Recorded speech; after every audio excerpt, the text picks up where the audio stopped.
efficiency. Lighting, street lighting is obviously a major expense for the government, so that we saw this as a way that we could reduce the government's expenditure whilst doing a number of other things at the same time. That's the really exciting part, and I think that's what caught the imagination of everyone. We're estimating that there's a savings of about $5 million annually. Well, some of the other benefits include just the quality of the lighting. LED lighting, you're moving towards a much more efficient, actually a cleaner light you get from the LED lighting. It's the direction that basically everyone is going. Less shadow, better intensity, less maintenance, as I mentioned before. So that this is definitely, and of course, less cost, which is the overriding consideration, or an overriding consideration. So virtually in every way, it's a sort of win-win to switch to that technology.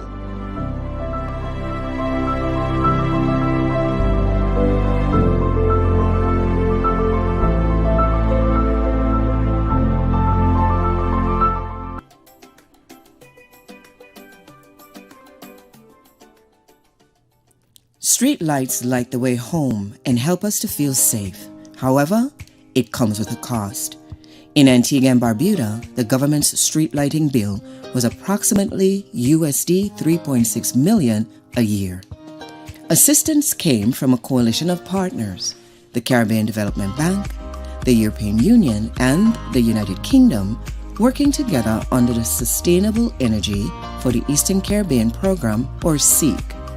The program financed replacement of the traditional street lighting with energy-efficient LED lighting. It's expected to reduce energy consumption by 4,900 megawatt-hours a year and save 3,200 tons in carbon emissions. You have lamps that are built to last, according to spec, for 50,000 hours, as opposed to a high-pressure sodium lamp that may last you maybe 15,000 hours, okay? So in terms of how quickly we change out these lamps, it should last us a very long time. The project is aligned with the goals of the SEEC program, which aims to reduce dependence on imported fossil fuels and reduce greenhouse gas emissions by advancing sustainable energy solutions for CDB's borrowing member countries in the Eastern Caribbean. The more efficient street lighting is expected to save millions of dollars a year for the government and people of Antigua and Barbuda. Yeah, well, that's the really exciting part, and I think that's what caught the imagination of everyone. We're estimating that there's a savings of about $5 million annually. The return on the investment is quite short in regards to changing out from the lights that we had previously to what we have now. I mean, you're looking at a return investment of probably less than 2 years, right? So I mean, this is a worthwhile investment. We have been using 3 different type of lights before. 3 different type of lights we find that we're really changing, right? We're changing, majority of them are HPS, or high pressure sodium, halogen lights, and mercury vapor lights. And we're changing that, or retrofitting that, with LED lights, light emitting diode, right? So what we find is that the lights that we had previously, it has a different color. The color rendition is different. Pretty much the illuminance of it is different. They're softer. They're not as bright. The LEDs tend to be a lot brighter. The other difference in respect to the 2 lights, of course, which is one of the biggest driving factors for us, is the savings, right? I mean, you're talking about a high pressure sodium light, which for us ranges from 100 to 250 watts. And we're replacing those with LED lamps from 35 watts to 60 watts. So it's a huge savings of 60%. Right, per lamp that we're seeing. So there's a significant benefit. You have lamps that are built to last, according to spec, for 50,000 hours, as opposed to a high pressure sodium lamp that may last you maybe 15,000 hours. Okay, so In terms of how quickly we change out these lamps, it should last us a very long time.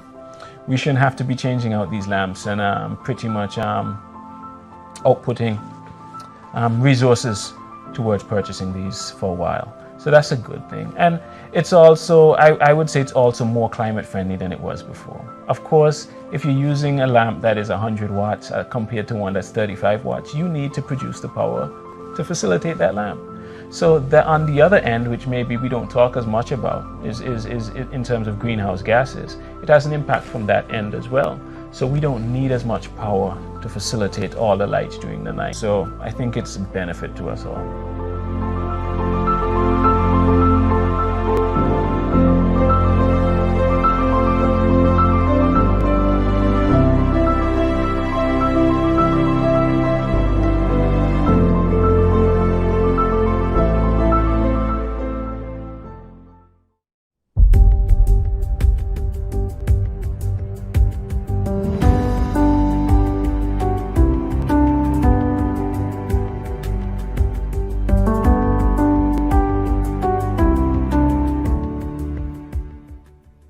Hazard events and the effects of climate change have been hard to ignore in the Caribbean in the past few years.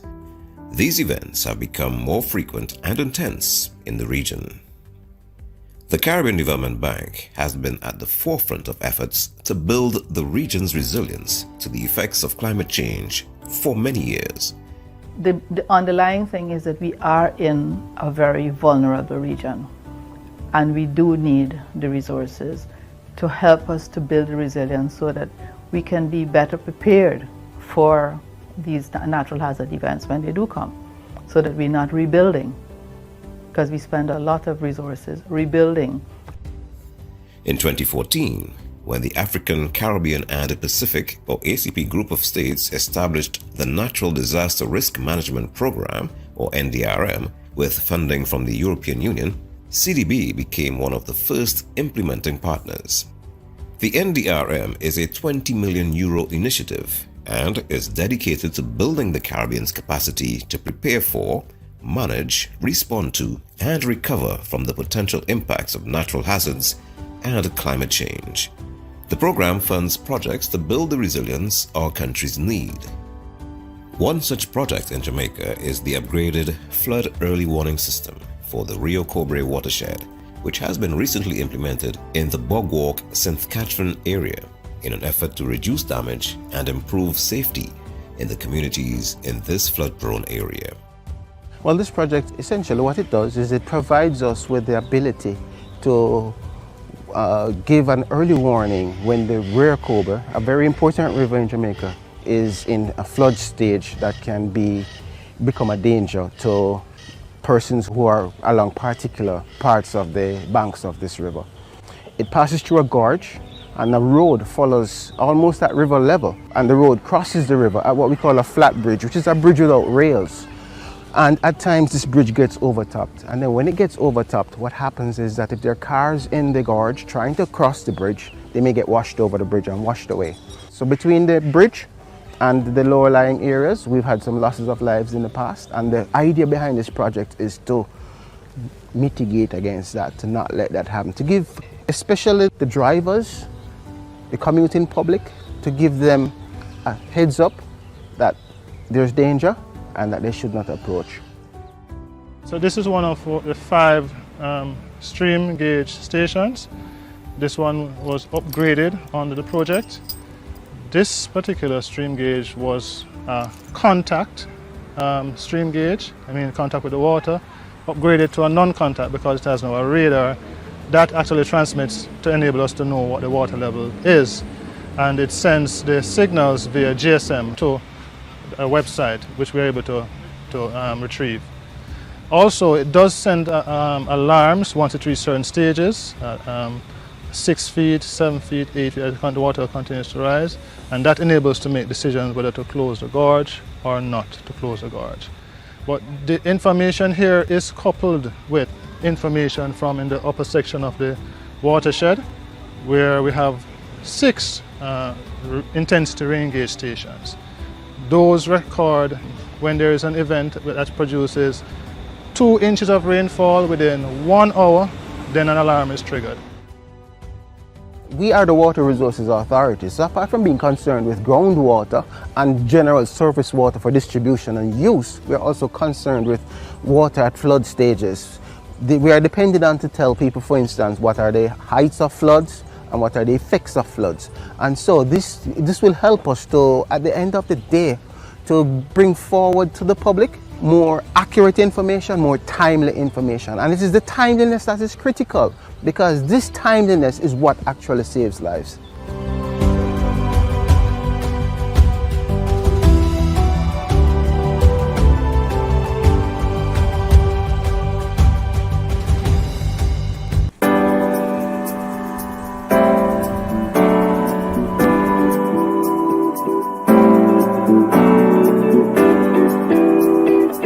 This is the Old Harbour Primary School.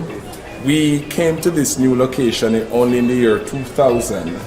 It was the first school that was established in Old Harbour then, and we were located at 41 East Street, Old Harbour. Because the school was established from the 18th century, then it was on a very small parcel of land, and the building, the structure was quite outdated. And so it was a most overpopulated institution. And as a result, from as early as 1974, the school went on the shift system in order to facilitate the students, or the growing number of students in the Old Harbour area. And the school outgrew its capacity. We had severe overcrowding. We had class size of students, one teacher teaching 60 thereabout children. So in 2000, the government gave us a new brand building, which was here, this new present location. So we're here now 19 years. But even though we came to a much bigger facility, we were still having a problem of overcrowding because it was very severe. And so even though we got this structure coming up here in 2000, we still could not operate on a whole day system. We still had to operate on a shift system from 7 to 12 for one shift, and from 12 o'clock to 5 for the other shift, because we could not facilitate all the students here at the same time. And so JSIF came. And so Caribbean Development Bank came. And so BNTF came. And that was the turning point for this institution, Old Harbour Primary School. I must say thanks to JSIF for our 10 new classrooms that took us off the shift system. We have seen a lot of improvements since then. Our attendance has improved because the parents are very happy. When you think about the shift, for those earlier, it's always a challenge because you must leave out a little earlier when it is shift to reach in for 7. And then you have the times when it changes, when sometimes even when it's 6, it's dark outside. And sometimes these children must travel by themselves. And then for those on the afternoon, sometimes the evening night comes early. So you realize that probably by after 5, it's getting dark. With the whole day system, the child leaves out early afternoon. So that gap between when school dismisses and when night will fall, the child have a good gap at that time to can get a transportation. And if not, there are times when a parent might say, okay, school dismisses at 2:30, now it's 4 o'clock. It does give the parents adequate time when it is day to go out to find the child.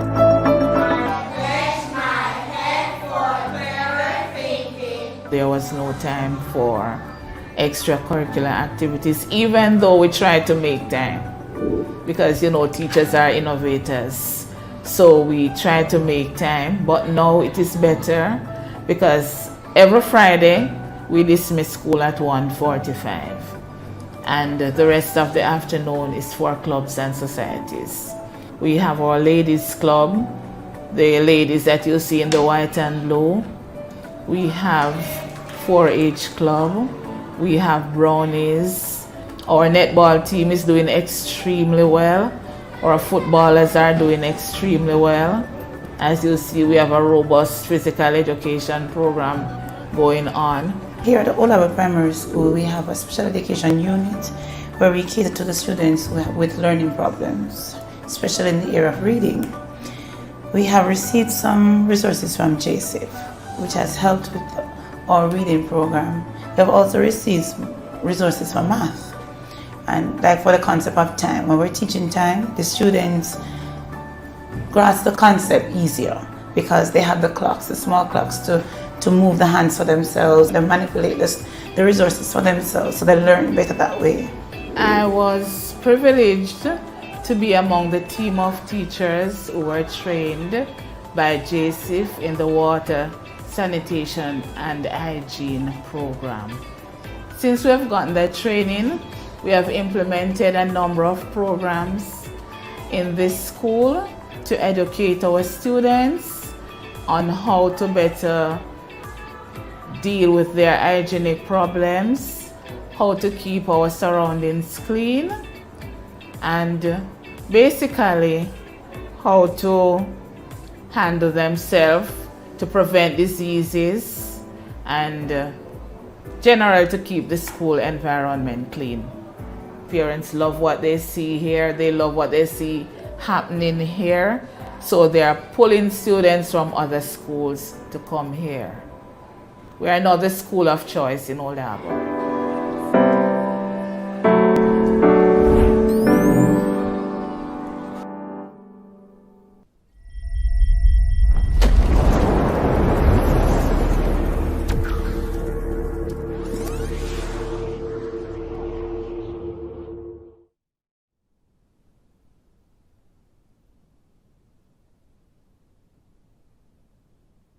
The 1979 La Soufrière eruption. 1979, the eruption of La Soufrière. I remember the morning just like yesterday. I was deep in a dream on somebody mango tree when the historical voice of my granny reached me. She said, "Boy, get up, wake up, look the Soufrière erupt. Me have to just jump out of my bed cause my sleep interrupt. Me then rub sleep from me eye. Them send a look up in the sky, cause lava a fall and it go in your eye. You know, me still play stupid and look up in the sky. Of course, some the ash went straight in me eye. Me granny start to cuss and me start to cry. When them tune in pan radio, them say La Soufrière boy. And how people, they up north and run wild. Them say for gather up your belongings. Them say pack lightly, cause them are go send transportation to evacuate you. People get frightened. Fire a pitch in the sky. Me swear the wall over. Hello, me not tell no lie. People who be own shop start give way, them stop sell. It look like God been a go come. And them now want go to hell. Me see big man a cry like them a little picnic. That alone go tell you how a eruption scary. Them say release all animals, cattle, sheep and goat, hog, fowl and donkey. No leave nothing pan rope. Them say people must gather at the primary school, but with the melee and mayhem, people start lose them cool. Big cussing and fighting. People rushing for space, strictly problem and chaos all over the place. Hello, the first truck will come. Me make sure me catch that. A Kingston me end up by one me auntie named Daff. Good days ashes a fall like when rain a come. Ashes spoil up like snow when you a walk a Kingston. People went to camp, Cane Garden and Mespo. Richard and Park we end up. If you see so size a crapo. Trucks start to come around and a share out ration. If you see rush for food, strictly jam session. Blanket and sheet, as so people are thief. Sardine and saltfish, condensed milk and beef. This volcanic eruption really caught we off guard. To run leave all with possession must have been really hard. So my advice to Nemo, and I'm telling you flat, please don't make another eruption. catch we like that. Preparation is important for risk reduction. All high-risk communities must have an emergency plan in case of another volcanic eruption. 79 eruption, not something to take lightly. We must always be prepared to reduce tragedy. Risk management reduction must always be a part of the plan to help to save lives in a disaster situation. Vulnerable communities must always be prepared to deal with natural disasters, whether here or anywhere. Risk reduction is important, one of the best strategies to deal with disaster in any community. Hats off to NEMO and all other stakeholders who are trying to save lives during natural disaster.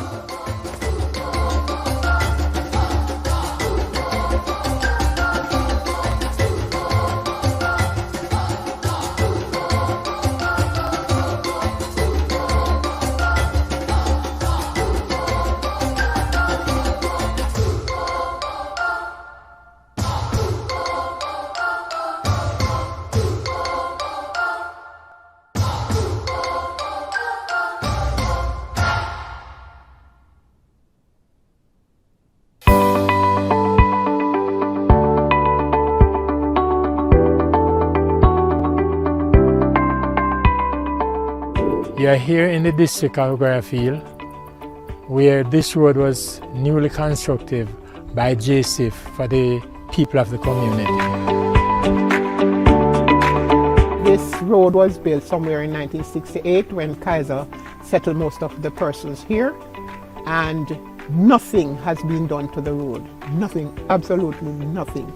The road deteriorated until you could see below the infrastructure, because you could see where the road was and where it reaches, and the roots of the trees, everything was just there. Especially that hill, if you see that hill you come down there, oh, it was a disaster. Can't tell you how many times I fell there.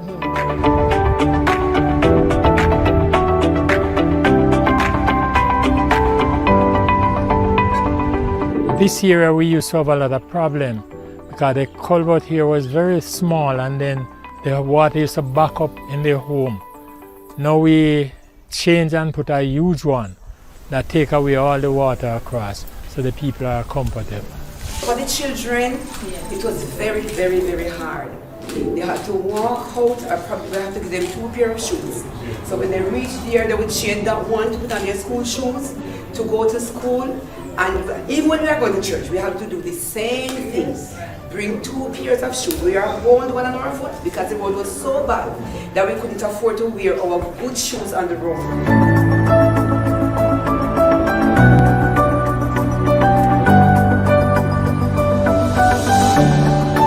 This area was a very, very bad area. No one wanted to travel on it at night.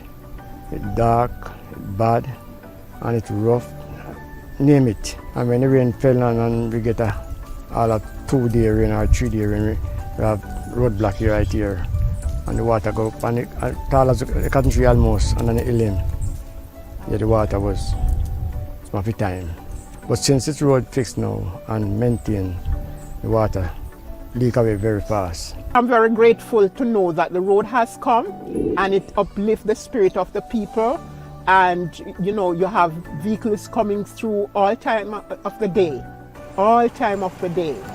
You have people coming in looking land to buy because they now have a road. So, you know, people are seeing it as a viable place to live, you know. The farmers can get their things out to market easier than it used to be. Yeah, man, so walk go we out of the main road, man. Walk it per maid, man, make it too cheap. I can like 50 pounds, 60 pounds per maid. I know me say me can put a roadside so no one vehicle pass through because taxi run through freely now, freely from off of the main road to the main road again now. What has been deadline, you know? Somebody may count on somebody ordinary. So freely now, man. We just put a roadside there and vehicle pass through. And we just give them to carry to John Brown, John Town, because my customers just know people. College, other places, all other places. we sell food to. It's a better look for it, and people can come in and family member when they want to come link with us, they can come now and say, yes, get a better road, you can come and spend on 5 minutes with your family and go back. One time, you have to go link them. You know, you stand at your gate, you spend $100. I carry out to and from the street because it's an open road, two sides, it's not a dead end. So carry just the street through and everybody happy so far.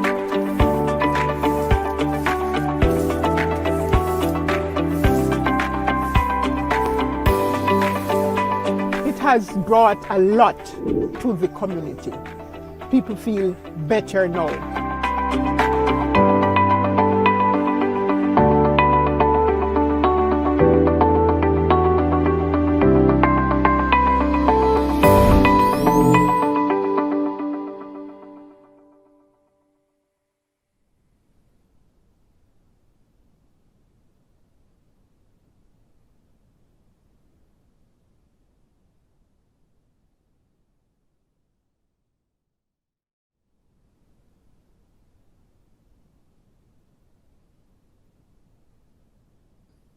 Mr. President, may I firstly congratulate you on your appointment and thank you for your opening address about the Caribbean recovery.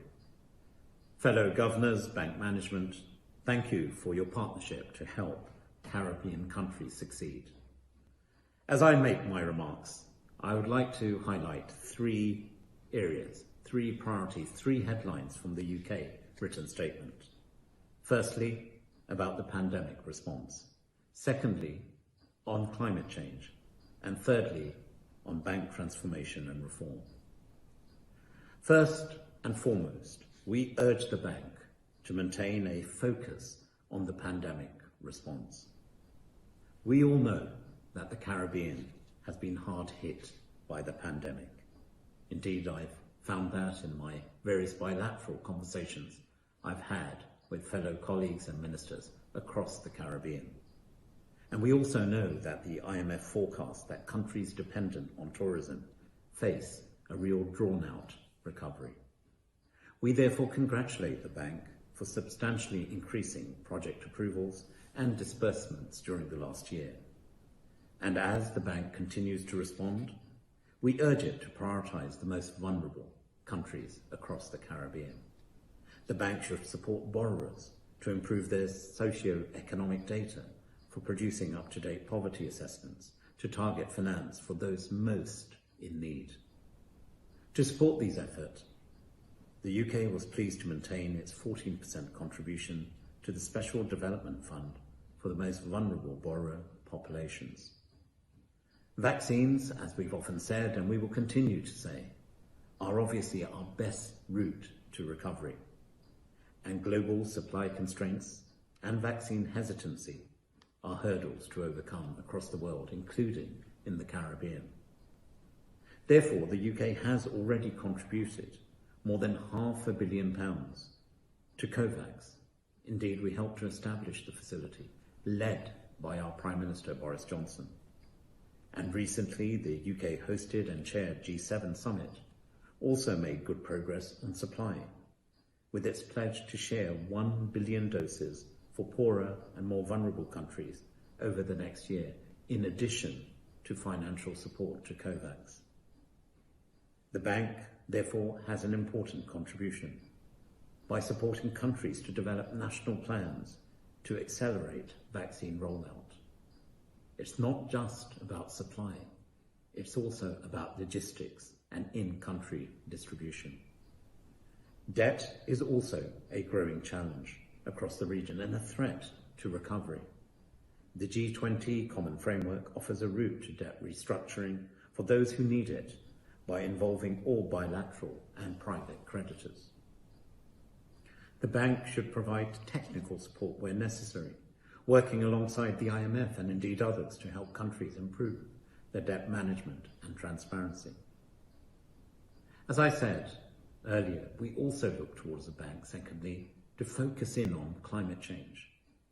As COP26 President, the UK applauds the bank's climate ambition with up to 30% of all investments for climate finance. We urge, therefore, the bank to build on this by joining other multilateral development banks in announcing a timeframe for full alignment with the Paris Agreement. The bank's dialogue with its borrowers should promote a pandemic recovery that is also green, inclusive, and indeed resilient. This means prioritizing investments that create jobs, restore livelihoods, build resilience to climate change, and indeed accelerate towards a low-carbon economy.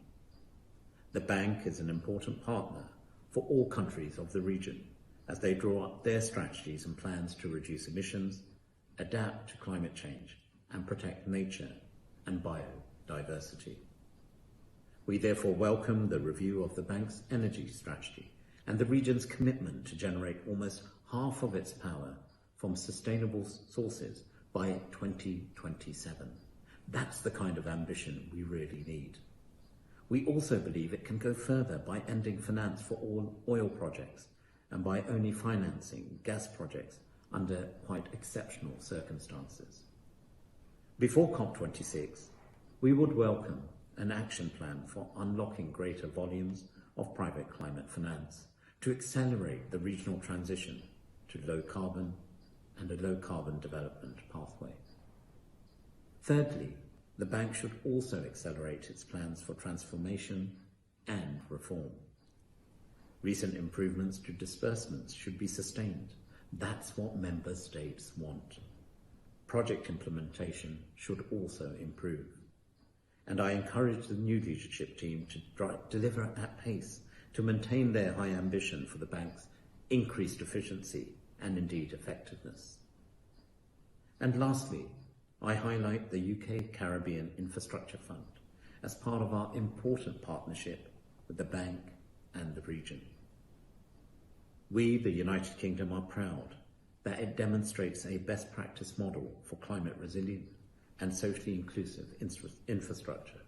It also contains important lessons for the bank's wider approach to infrastructure delivery across the region.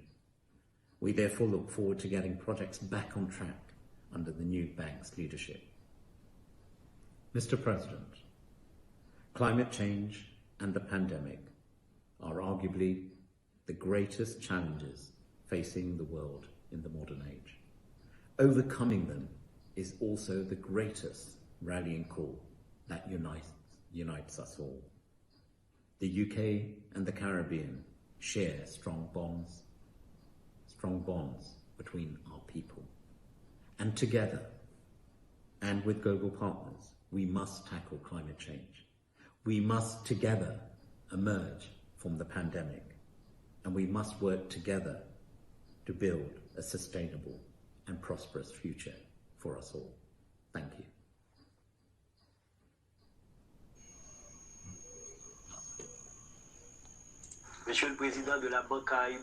Mr. President of the Caribbean Bank, honorable governors, it is a great pleasure for me to speak at this 2021 annual meeting of the Caribbean Development Bank.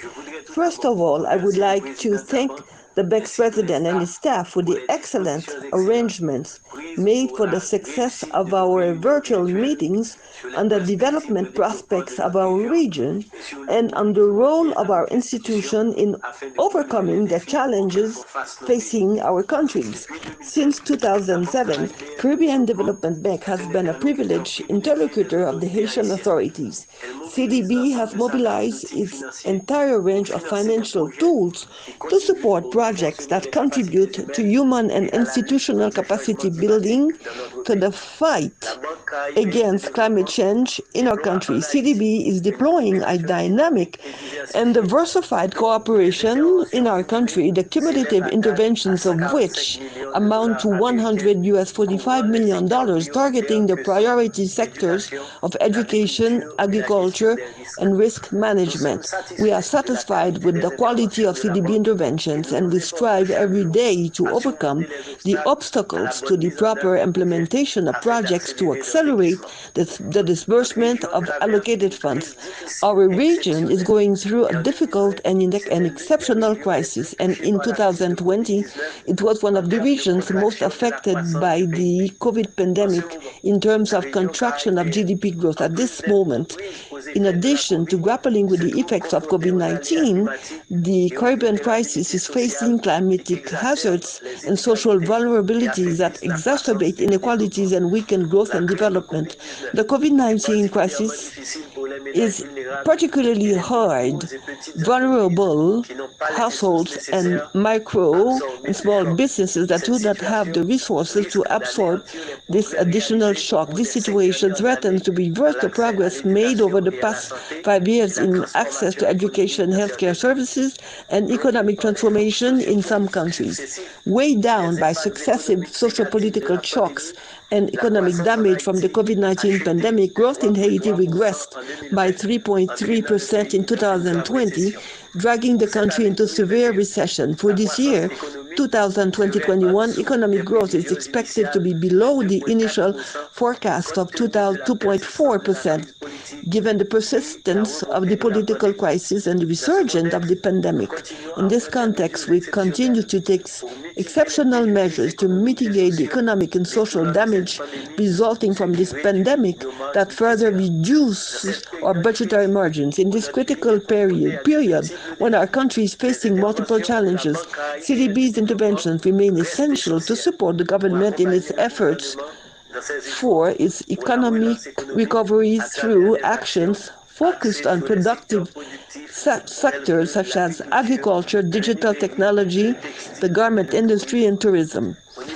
At the regional level, we must continue our cooperation and converge our action towards better coordinating the response to the healthcare emergency and lay the foundations for a rapid and sustainable economic recovery. In this sense, CDB has an important role to play as our regional funding institution to help our countries to cope with the immediate effects of the crisis and support sustainable development in the long term.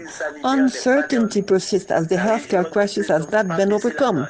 The region, therefore, cannot lower its guard. We must continue efforts to mobilize resources to strengthen national healthcare systems and, above all, to guarantee our citizens access to vaccine and healthcare services that are timely and affordable. In the face of climate change, Caribbean countries need to invest in resilience and adaptation to reduce the impact of natural disasters.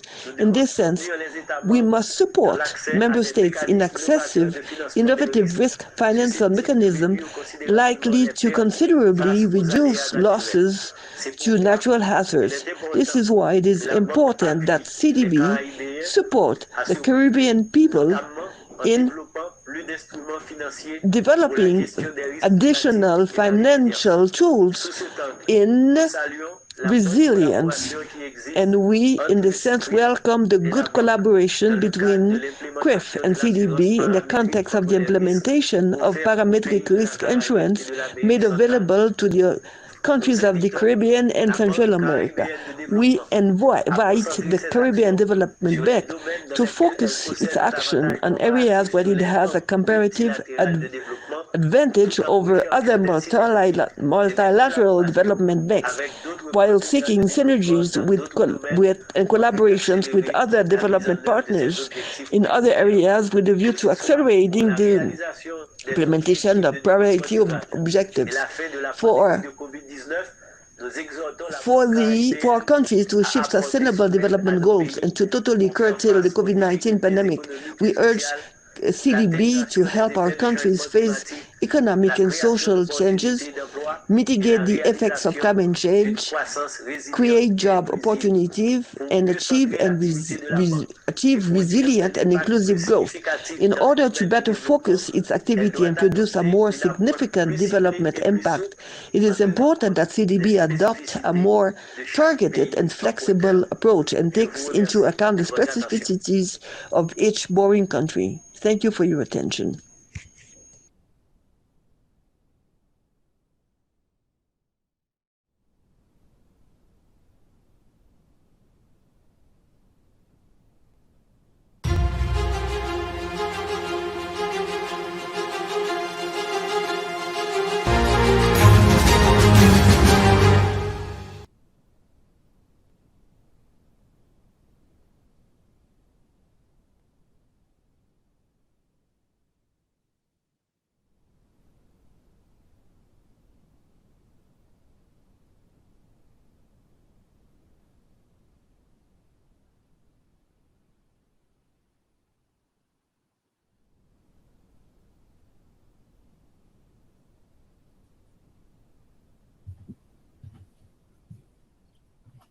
Ladies and gentlemen, good morning, good afternoon, and good evening, depending on where you are joining us from.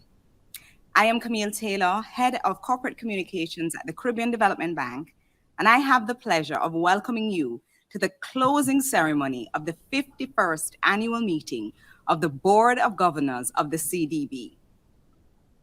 Please allow me to introduce the head table, starting at my immediate right, with the CDB's Vice President of Corporate Services and Bank Secretary, Mrs. Yvette Lemonia Seal.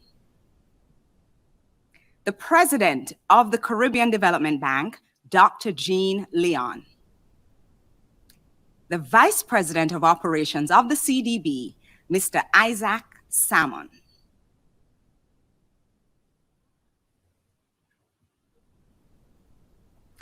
We have been on this journey for the last 3 weeks. It has been an incredible ride, and we intend to finish strong. I will now hand the meeting over to Ms. Brenda Guadalupe Siocano, the CDB's Governor for Mexico. She will chair the proceedings. Governor?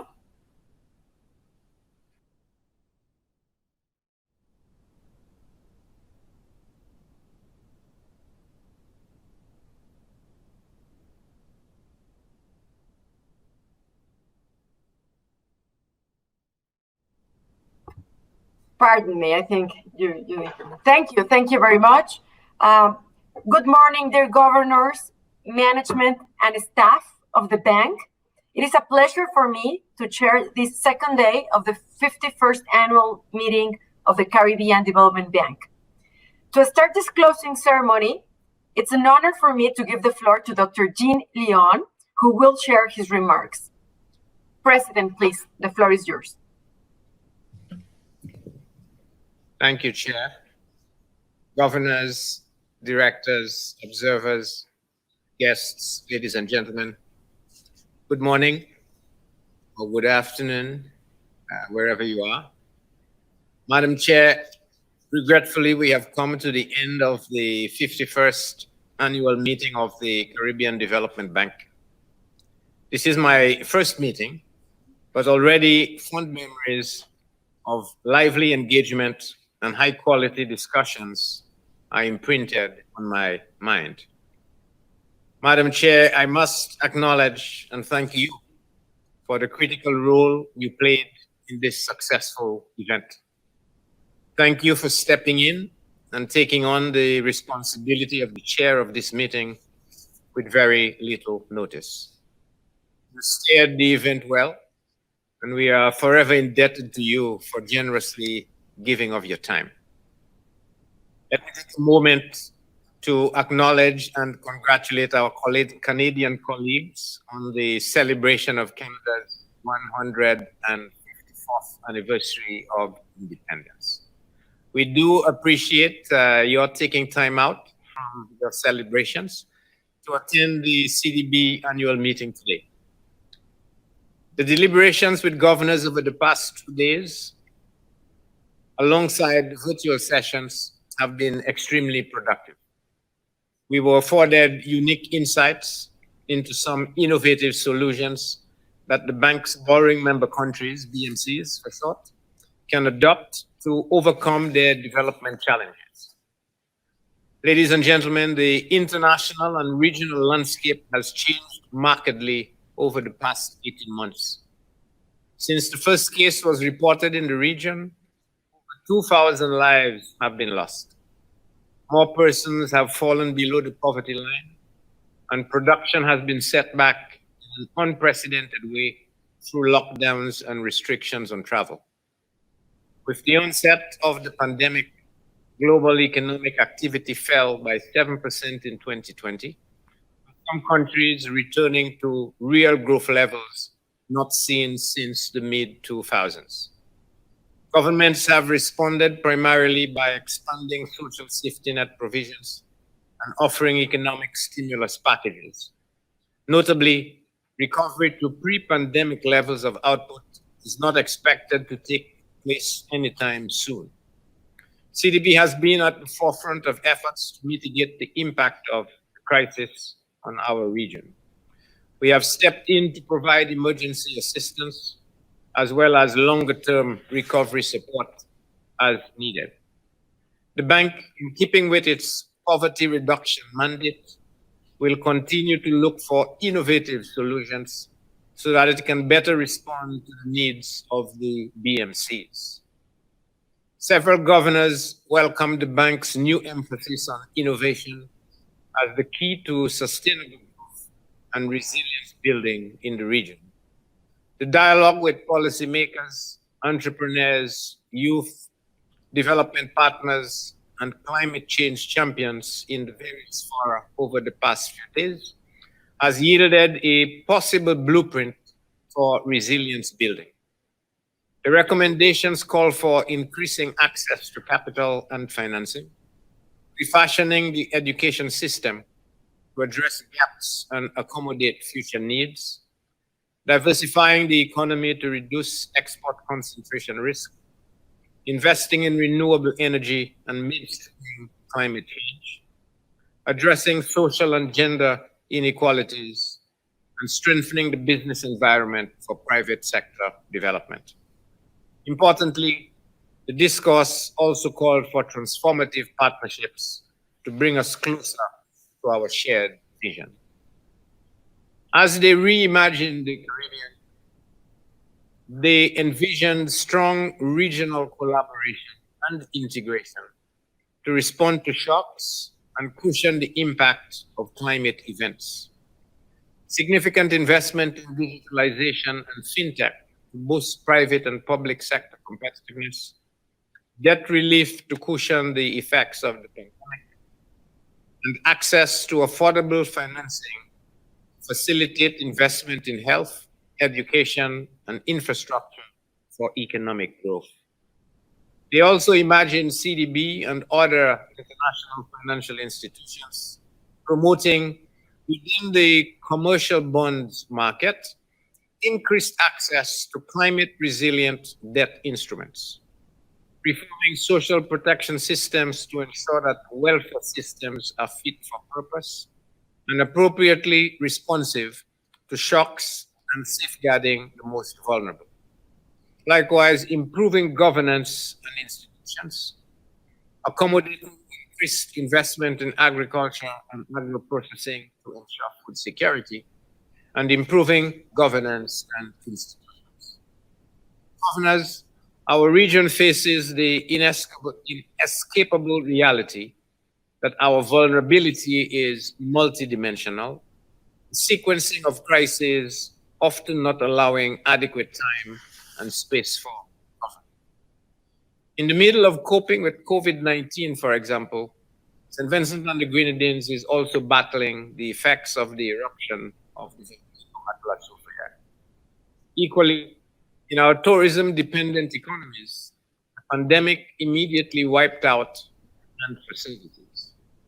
Even as that demand is slowly returning in these economies, it is not lost on us that the supply chain can take out by just one climate event.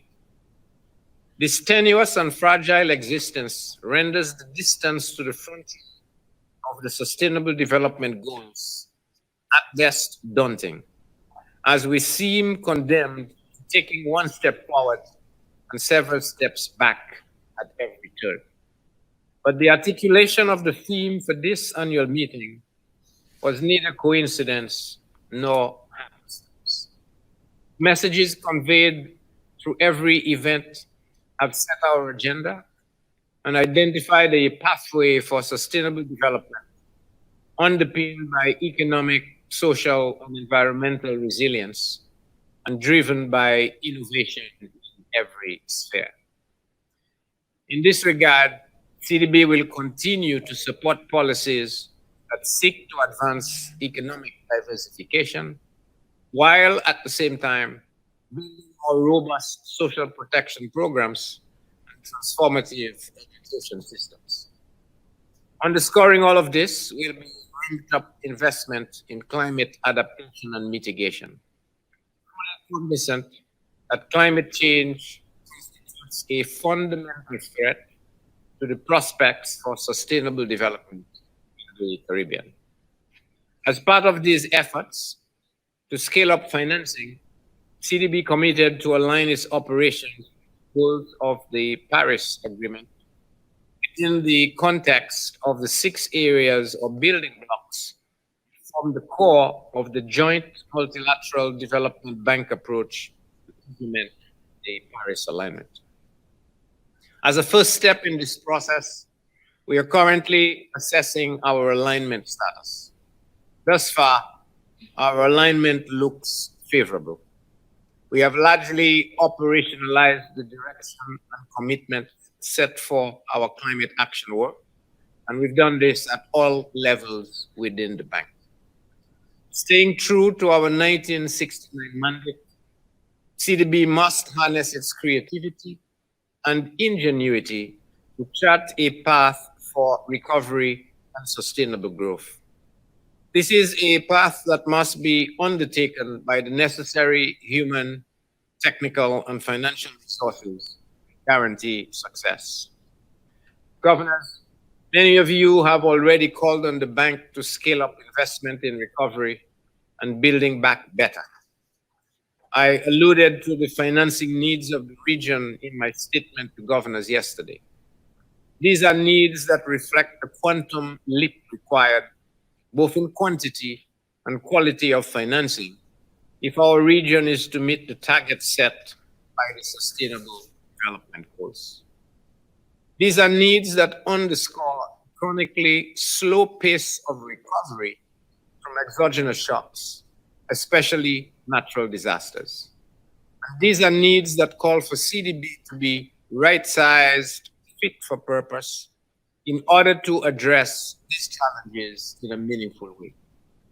It has not gone unnoticed that other development banks were able to secure early replenishments of their concessional windows in order to respond to the financing needs of their membership at the height of the COVID-19 pandemic.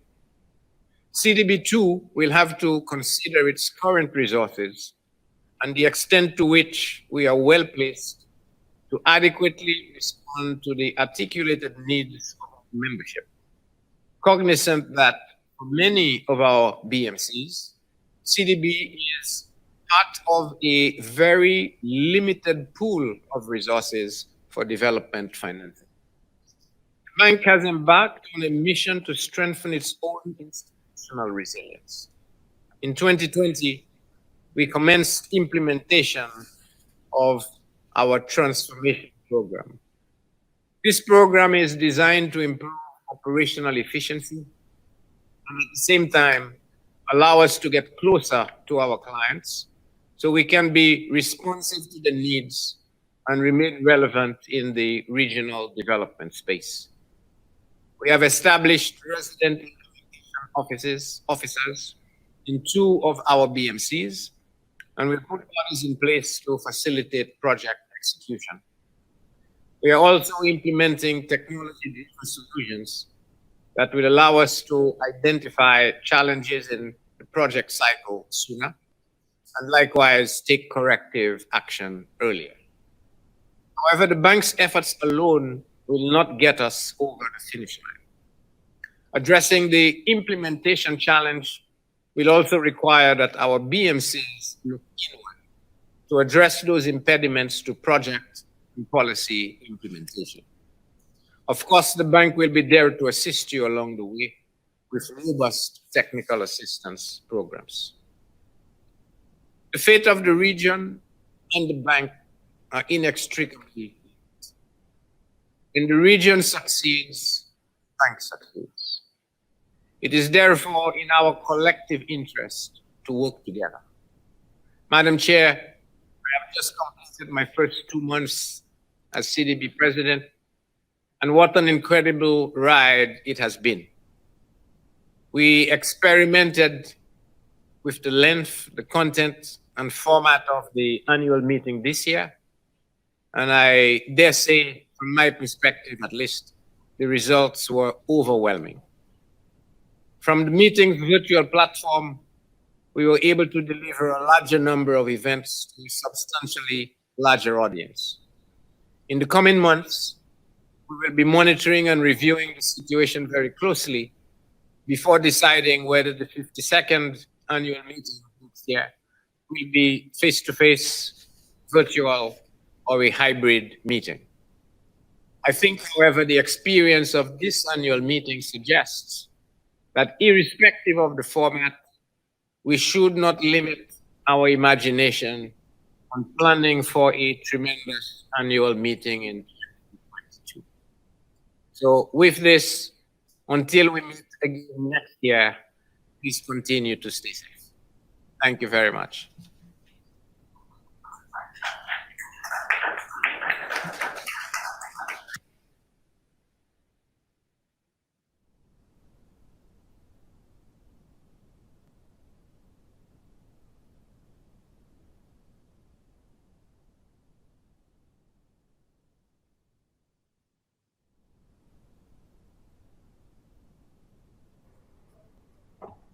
Thank you very much, Mr. President, and for your final remarks in this your first annual meeting as President of the Caribbean Development Bank.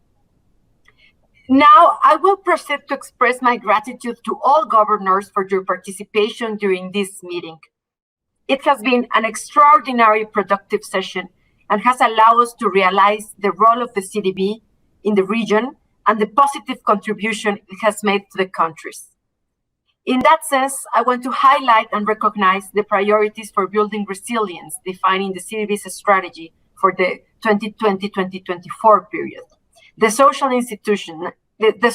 institutional, environmental, and economic approaches are fundamental in order to reach acceptable levels of sustainable and equitable development among all the countries in the region. Thank you to everybody for keep participating in this session despite the complicated situation that we're still facing due to this pandemic and the virtual problems that sometimes this type of sessions represent. In order to continue with this closing ceremony, it's an honor for me to give the floor to the chairperson-elect, the governor of the Turks and Caicos Island, Mr. Charles Washington Messick, who will share his remarks with us today. Please, Governor, the floor is yours.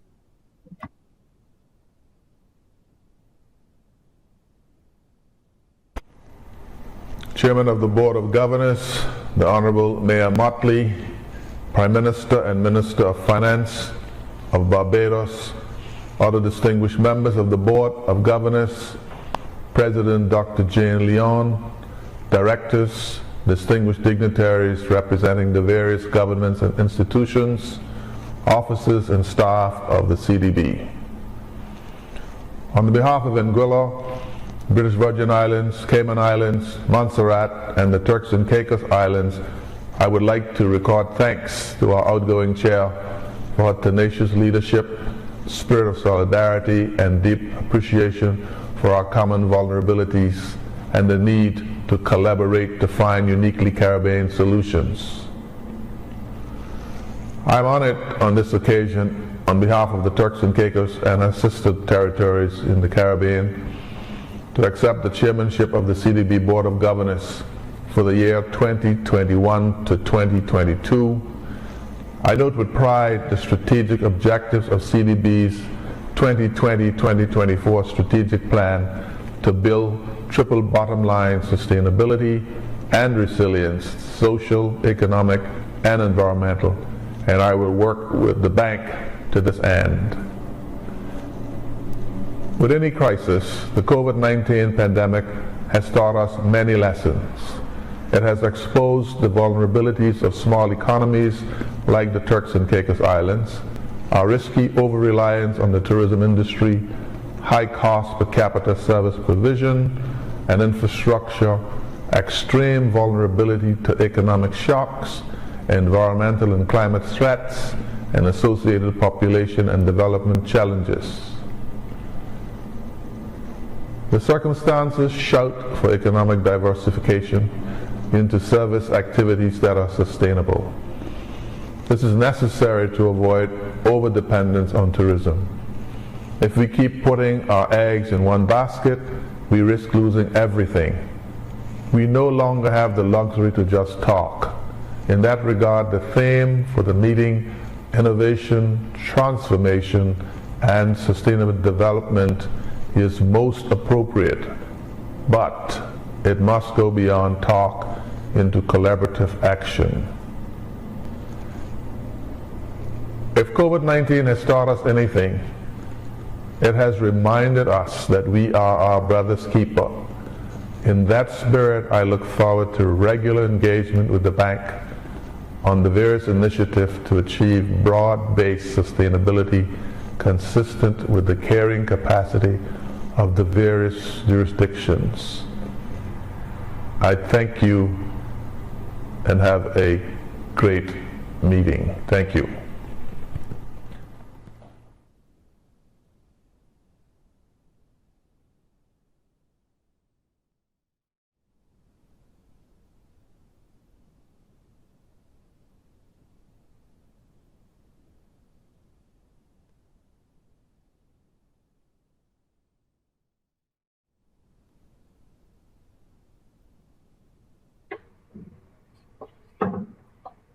Thank you to the chair-elect, and we wish him all the best in his new endeavors.